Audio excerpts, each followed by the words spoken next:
Tonight for dinner, my husband is craving wings, so I started by seasoning my wings, and then I let them marinate for about 45 minutes, and I popped them in the oven till they were nice and crispy.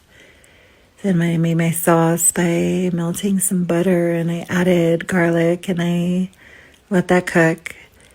Then I added some hot honey, and I mixed that together till it was nice and thick, and I added some parsley, and then of course I poured this over my wings, and I mixed that into the wings, and I added cotija cheese, and then I mixed that in, and then of course I plated the wings for my husband.